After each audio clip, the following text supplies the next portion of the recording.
And with that, it is college football wraparound this morning. Sorry for any technical difficulties just a moment ago. So we we got that resolved. So we are back, and of course, um, so today I do want to talk about USC and Florida State if we've got enough time. Of course, at 10:50, as you know, we go into the game picks. So that's what's going on here at Saber Broadcast Network right now on college football wraparound. So let's go ahead and dive into USC. So Clay Helton, after a couple years, was by the fired by the USC Trojans. And when he was hired, he was taking over for Steve Sarkisian with all the allegations coming out about him. So, I mean, when we think about USC right now, Clay Helton, he was. I don't really exactly think that he was supposed to be the long-term head coach there. He ended up being the long term, and I mean, he wasn't. He wasn't terrible, but he wasn't great either for USC. So I think the thing with this situation is that we don't exactly know who would be the perfect fit for a team like USC. And there's been so many names thrown out there, especially like Urban Meyer and James Franklin and PJ Fleck and Mario Cristobal, and the list goes on and on. But who would really fit USC? Who is really going to fit the Trojans? That's my question, and I think that it's a lot to do with I mean, one, with the way that that Steve Sarkisian, Lane Kiffin, and Clay Helton were all fired, it's the middle of the season. I mean, if you're a head coach, would you want to leave mid-season for USC? And I understand USC is a good job, but at the same time, would you leave in the middle of the college football season to go to Southern California? I mean, I think that's where we're seeing a lot of teams kind of back out of that. So, um, well, I mean, coach is backing out of that. So, what I'm saying is with the Trojans, I believe that they should they should promote Graham Harrell as their head coach. Now, the reason why is because they're really high on him as far as his offensive play style and the way he does it, and he will bring a little bit of it'd bring more of a Mike Leach style play to USC, which they already have been doing. But I think Clay Helton was not the guy long term. But see, you get Graham Harrell. He's gonna. I mean, and I still believe that if he were promoted to head coach, he should keep his play calling duties with USC. So I think Clay Helton was not the greatest coach in the world, but I think Graham Harrell would really help a lot, and I think he's a up and coming star. Only thing that I see from this is that promoting Graham Harrell would he be put into a situation that's not really that great for a guy who, I mean, you think about it, who's trying to get his coaching career started off. This is not exactly the greatest way to start his career as a head coach. So we'll see what happens, but I think Graham Harrell would be a great fit for the Trojans. So now let's we're shifting gears to Florida State, another one of these blue bloods who has underwhelmed this season. They have started 0-2 and last week lost to Jacksonville State in the FCS. Now, a lot of you are thinking, "Wow, Florida State's not that good." Well, I'm not sure if it's that they're not very good. I think it's more or less um just the uncertainty of the quarterback position. And I mean, you may be thinking, well, they got two great quarterbacks in Jordan Travis and Mackenzie Milton. Why are they not winning? Well, I think one, Mike Norvell, the head coach, I think he's I think he was put in a difficult situation. I mean, you leave Memphis, who was never really expected to do much in football, which I mean, whenever you took over for Justin Fuente, you inherited a great team. Florida State was a little bit different for him because Willie Taggart had been there for the last couple years at Florida State, and everybody knows that they got worse and worse with Willie Taggart. Now Mike Norvell came in, and he hadn't been in a situation having to bring up a team like that. And plus, this is Florida State, and I mean, if you go back and look at the history of Florida State, there's only been two coaches that's really had a lot of success with the Seminoles, Bobby Bowden and Jimbo Fisher. So I think what comes with Florida State is that now, with how Bobby Bowden put them on the map, you're expected to win, and it makes it difficult on Mike Norvell, who's really a coach that needs to progress a little more. And I'm saying Florida State's got a lot of potential, but I think that if he was smart, Mackenzie Milton is the guy. Now, Mackenzie Milton has been out of football for the last couple of years, but he finally came back. He's looked good. I think I think Mackenzie Milton should be the quarterback for Florida State, and it shouldn't be any question. So, um, Florida State needs to play better football, but also I think that I mean, you go look at Jacksonville State in the FCS. They're not that bad of a team. I mean, you look at it, and people may think, well, they're an FCS school, but I mean, I thought they had a good chance to compete with UAB at the beginning of the season. So we'll see what all happens. But Florida State has got to clean up some things. But 0-2 for Florida State.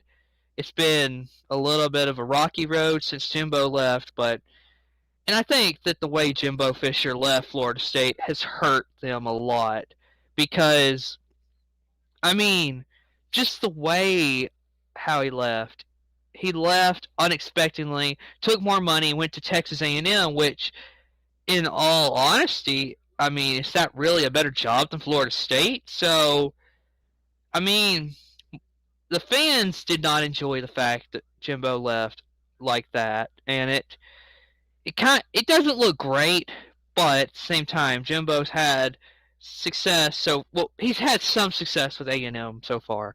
We'll see what A&M does though without Haynes King, who has a broken tibia, I believe. So we'll see what happens. He's out 4 to 7 weeks. So we'll see what happens with Texas A&M. But so before we start picking the games, and of course this is our game of the week. Alabama and Florida coming up today at 2:30. And I'll tell you what, this is a game that a lot of people in the South have been waiting for a long time. The Florida Gators, who lost their quarterback and a bunch of other stud players, we don't know how are they going to play this season. And now they've got their own quarterback controversy coming on with Anthony Richardson and Emory Jones. So they don't exactly know where they want to go with quarterback. But Alabama, on the other hand, they've had to reload. But you know what? It's Alabama. They just reload every season, rebuild and reload. And Alabama's always on the top. It's no shocker that they're the number one team in college football right now. So that is our game of the week today. So we'll see what happens, but Alabama, Florida should be a great game. And I mean, if I am, and I'm trying to think of how it's going to go, and to be completely honest, I think this is going to be a situation where you have Bryce Young, who who has played out of his mind so far. And then you got the quarterback controversy at Florida, which I think if Florida can figure out who they want to play quarterback, this is going to be a really competitive game. I think, and I think it's a lot like Florida State, and for Florida, and I think it's the quarterback controversy is playing a key role in making it difficult for coaches to basically coach the way they wanna in these games. So, um, I want to see how Florida does with the quarterback situation. I want to see them, and personally, from what I've seen, I mean, uh, I don't know where you want. I don't know where to go with quarterback right now for Florida, but I think that and Dan Mullen is a great coach, so I think that they're going to figure it out, and we'll see what happens for the Gators. But Alabama, don't worry about them. They're on top right now. They're not gonna. There's nothing that's gonna hurt them right now. And right now, I'm not gonna tell you the winner, the team I've got winning this game. But I'll tell you what. This is going to be a good game if Florida figures out the quarterback position. That's the only thing. And now it's the time of the show that you've been waiting for. It's my game picks. And of course, this is short because we had the technical difficulties and we've had to cut the show short, and so it doesn't leave for a lot of conversation amongst myself and you, the viewers. So, um, we'll dive right into the games today. The first one coming up here in moments: Cincinnati and Indiana. So, right now, this starts for Cincinnati a couple of this starts the schedule where they really got to win if they and I still am very skeptical about like if they win if they play this game against Indiana and win, does it really and you beat Indiana and Notre Dame, is that enough for the committee to say, like, if you're undefeated and you're the champion of the American, is it enough for the committee to say, you know what, we want Cincinnati in? Does it really push them in favor? So I think that this is a really questionable game for Cincinnati. I think they're going to win it, but my thing is with like, is this really going to be the game? Like this in Notre Dame, would they be two quality wins? I don't know. Right now, of course, it's just early in the season. We'll see what happens, but I'm just kind of weary on Cincinnati's part. And then, if they're undefeated, it's going to take a lot to see a lot of parity in college football to see Cincinnati get in. So we'll see what happens, but I think Cincinnati will win this game today. All right, New Mexico and Texas A&M. This is a good game. Well, not really. It's not really that good a game because Texas A&M is going to win the game. And I think I want to see one thing. I want to see Zach Calzada look real good for A&M. And of course, you're going to get your starting quarterback Haynes King back in the future. Of course, he got hurt 4 to 7 weeks. He's out. And Jimbo, I want to see the game plan he puts into this game. So, of course, this is going to be for A&M. It should be a cakewalk for them. Shouldn't even be that hard of a game. So we'll see what happens. But I got A&M. All right, Georgia Tech and Clemson. Clemson now they've had a rocky start against Georgia. Came back, beat SC State, which was that's the win they should have got. So, right now, I think Clemson will probably win this game, which they should. But who knows what will happen? Of course, Georgia Tech, and Georgia Tech's not that great at football right now. But I wouldn't be shocked if they gave Clemson a good game. I wouldn't be shocked at all. So, this is a good game, but I think Clemson will win this pretty big. So, We'll see what happens, though. All right, Kent State and Iowa. I don't remember the last time Iowa was this high in the rankings. That's how good this Iowa team is. I mean, this is, I believe, yes, they are the highest ranked Big Ten team right now. Ohio State, who has ruled the Big Ten for so many years, is now lower ranked than Iowa. Now, I mean, I want to let y'all have that sink in a little bit.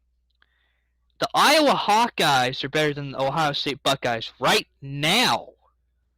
Of course, things could change over this time, but they're not going to get beat to Kent State. Iowa will win this game today against Kent State. This is a cakewalk for Iowa, so don't be alarmed because this game is going to be an easy win for Iowa. That's just the way I see it. Oregon, who just knocked off Ohio State, is playing host to Stony Brook today. So this game is interesting, I think. And I mean, I think that it was interesting because I had Ohio State last week, but of course Oregon won. But Oregon, though, without their top two defensive players, went into the shoe and just made Ohio State look terrible. Now, my thing is, does this say that Ohio State's terrible this season? I don't really exactly think that's the case. I think it's just Oregon is just so much better right now. That's why I've got Oregon winning this game. So, this is the best Oregon team we've seen maybe since Marcus Mariota when they went to the national championship against Ohio State. This is probably that caliber. Maybe, and I mean, I'm going to admit it. I'm an Alabama fan, but I mean, Oregon could actually win this thing this year. I mean, you go look at it. You look at Alabama and Oregon. I mean, I understand Oregon's right now at number 4. But could Alabama and Oregon right now be the top 2 teams in college football? I wouldn't be shocked. I think that that's true. Oklahoma and Georgia at 2 and 3. I mean, right now I'm skeptical about Oklahoma. I mean, I really am. So, and that brings us to Oklahoma hosting Nebraska in a rivalry game, the 50th anniversary of Nebraska and Oklahoma in the game of the century. 50th anniversary of that game where Oklahoma won the I believe Nebraska won the game. I'll have to go back and look, but I think this is a good game. Now Nebraska has struggled the last few years, but let me tell you something. This Nebraska team, don't be shocked at all if they do win this game against Oklahoma. Here's why. Nebraska does look like they are improving. Of course, that first game of the year against Illinois didn't look too good. But Oklahoma this year, I mean, their 2 wins barely, and I'm saying barely, beat Tulane week 1, turned around and beat Western Carolina 76-0. So, which Oklahoma are we going to get? Are we going to get the Oklahoma that struggles on defense or the one that shuts out teams? So we'll see what happens, but right now, let me tell you something. Last week I picked Arkansas to beat Texas, and it happened. Folks, I'm about to do the unthinkable. I'm going to go Nebraska. I'm going Nebraska this week. An upset. The Cornhuskers will go into Norman and make Oklahoma wish that they had never played the game. That's what I think. I may be wrong, and you can call me out. But look, I've got Nebraska beating Oklahoma today. We've got 3 more games to pick in 3 minutes. So first game pitting 2 ranked teams, Arizona State and BYU. This is a good game, I think. Of course, Herm Edwards and the Sun Devils of Arizona State against BYU and the BYU Cougars, who have looked really good. And it's unexpected for BYU after losing Zach Wilson. We didn't know what BYU would look like. So right now, I think this is a good game, but I'm going to go BYU right here. From what I've seen of BYU, after beating Utah, I'm going BYU in this game. So we got 2 more games. Of course, Auburn and Penn State. Now, I've been saying all preseason, Auburn looks really good. Here is a chance for Auburn to go prove that they've improved with Brian Harsin as their head coach. I'm going to go Auburn on this game. I think Auburn has a chance to win this game. And not only win, but I think they're going to dominate Penn State in this game. I've liked what I've seen from Penn State, but I don't think they'll beat Auburn. That's my opinion. And last but not least, the game of the week, Alabama and Florida. I'm going Alabama. I feel like the quarterback situation at Florida, that's the main reason why I'm going Alabama, is because Florida cannot figure out their quarterback. So I'm going to go Alabama. And with that is college football wraparound for today. Thank you for watching. Of course, next week we'll try to do better as far as technical stuff. But with that, enjoy your college football Saturday.